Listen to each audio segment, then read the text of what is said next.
காலை நேர பிரதான செய்திகளின் ஊடாக நர்மதா சிறில் முதலில் தலைப்பு செய்திகள். பாதிக்கப்பட்ட தொழில்களை மீட்க அரசின் புதிய திட்டம். மின்வெட்டு அபாயம், நுரைச்சோலைக்கு வந்த மற்றும் ஒரு சிக்கல். மத்திய கிழக்கு வரலாற்றில் பெரும் தாக்குதலை அறிவித்தது அமெரிக்கா, அளிக்கப்படும் ஈரானின் முக்கிய தீவு. இனி விரிவான செய்திகள். நாட்டில் கடந்த ஆண்டு நவம்பர் மாத இறுதியில் ஏற்பட்ட டிட்வா சூறாவளி காரணமாக நாட்டின் உற்பத்தி துறைக்கு சுமார் 33.96 பில்லியன் ரூபாய் சேதம் ஏற்பட்டுள்ளது. கைத்தொழில் மற்றும் தொழில் முயற்சியாண்மை அபிவிருத்தி அமைச்சு இதனை தெரிவித்துள்ளது. இந்த பாதிப்பு தொடர்பான முதற்கட்ட மதிப்பீட்டின்படி அதிகப்படியான தாக்கம் மூலப்பொருட்கள் மற்றும் கையிருப்புகளுக்கு ஏற்பட்டுள்ளது. அதன் மதிப்பு 10.2 பில்லியன் ரூபாய் என கணக்கிடப்பட்டுள்ளதாகவும் அமைச்சு தெரிவித்துள்ளது. அத்துடன் வருமான இழப்பு மற்றும் இயந்திர சேதங்களும் கணிசமான அளவில் காணப்படுவதாகவும் குறிப்பிடப்பட்டுள்ளது. தொழிற்சாலைகள் வெள்ளத்தில் மூழ்கியதால் இயந்திரங்கள் செயலிழந்தமை, உற்பத்தி செயல்முறை தடைப்பட்டமை மற்றும் விநியோக சங்கிலி முறிந்தமை ஆகிய பாரிய பிரச்சினைகளாக அடையாளம் காணப்பட்டுள்ளன.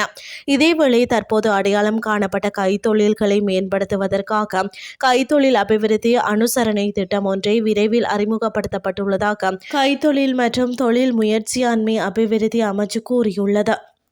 மத்திய கிழக்கு பிராந்தியத்தில் நிலவி வரும் போர் பதற்றம் இலங்கையின் மின்சார உற்பத்திக்கு தேவையான நிலக்கரி விநியோகத்திலும் பெரும் பாதிப்பை ஏற்படுத்தியுள்ளது.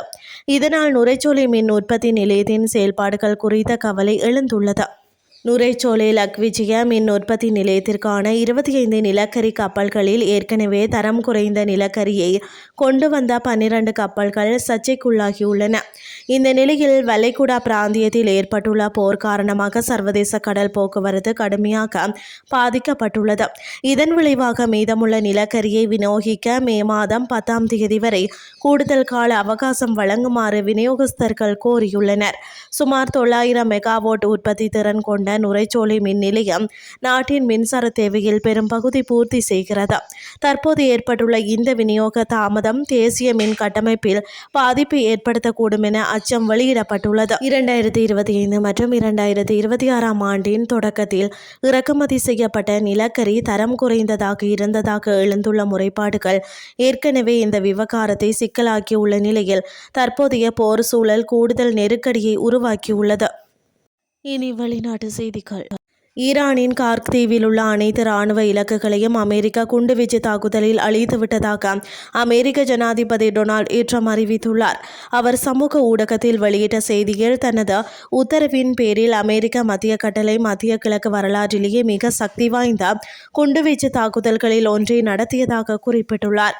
எங்கள் ஆயுதங்கள் உலகில் உள்ள மிக சக்தி வாய்ந்ததும் நவீனமானதுமாகும். ஆனால் மனிதாபிமான காரணங்களால் அந்த தீவில் உள்ள எண்ணெய் கட்டமைப்புகளை நான் அழிக்கவில்லை என்றும் அவர் கூறியுள்ளார். ஆனால் ஈரானால் அல்லது வேறு யாராவது கார்மோஸ் ஜலசந்தி வழியாக கப்பல்கள் பாதுகாப்பாக செல்லும் சுதந்திரத்தை தடுக்க முயன்றால் அந்த எண்ணெய் கட்டமைப்புகளையும் தாக்கும் முடிவை உடனடியாக மறுபரிசீலனை செய்வேன் என்றும் ட்ரம்ப் எச்சரித்துள்ளார். கார்க் தீவு ஈரான் கடற்கரைக்கு அருகில் உள்ள சுமார் 5 மைல் நீளமான தீவாகும். அந்த தீவு ஈரானின் மொத்த மூல எண்ணெய் ஏற்றுமதியின் சுமார் 90% கையாளும் முக்கிய மையமாக உள்ளது. இந்த நிலையில் கார்க் தீவை முழுமையாக கைப்பற்ற அல்லது நேரடியாக காக்க முயற்சித்தால் அதற்காக பெரிய அளவிலான நிலப்படைகள் தேவைப்படும் என்று நிபுணர்கள் தெரிவிக்கின்றனர். எனினும் அத்தகைய நிலப்படைகளை அனுப்புவதில் ட்ரம்ப் நிர்வாகம் இதுவரை தயக்கம் காட்டி வருகிறது. இத்துடன் செய்திகள் யாவும் நிறைவடைகின்றது. அடுத்த இரவு 8:30 எதிர்பாருங்கள். நன்றி.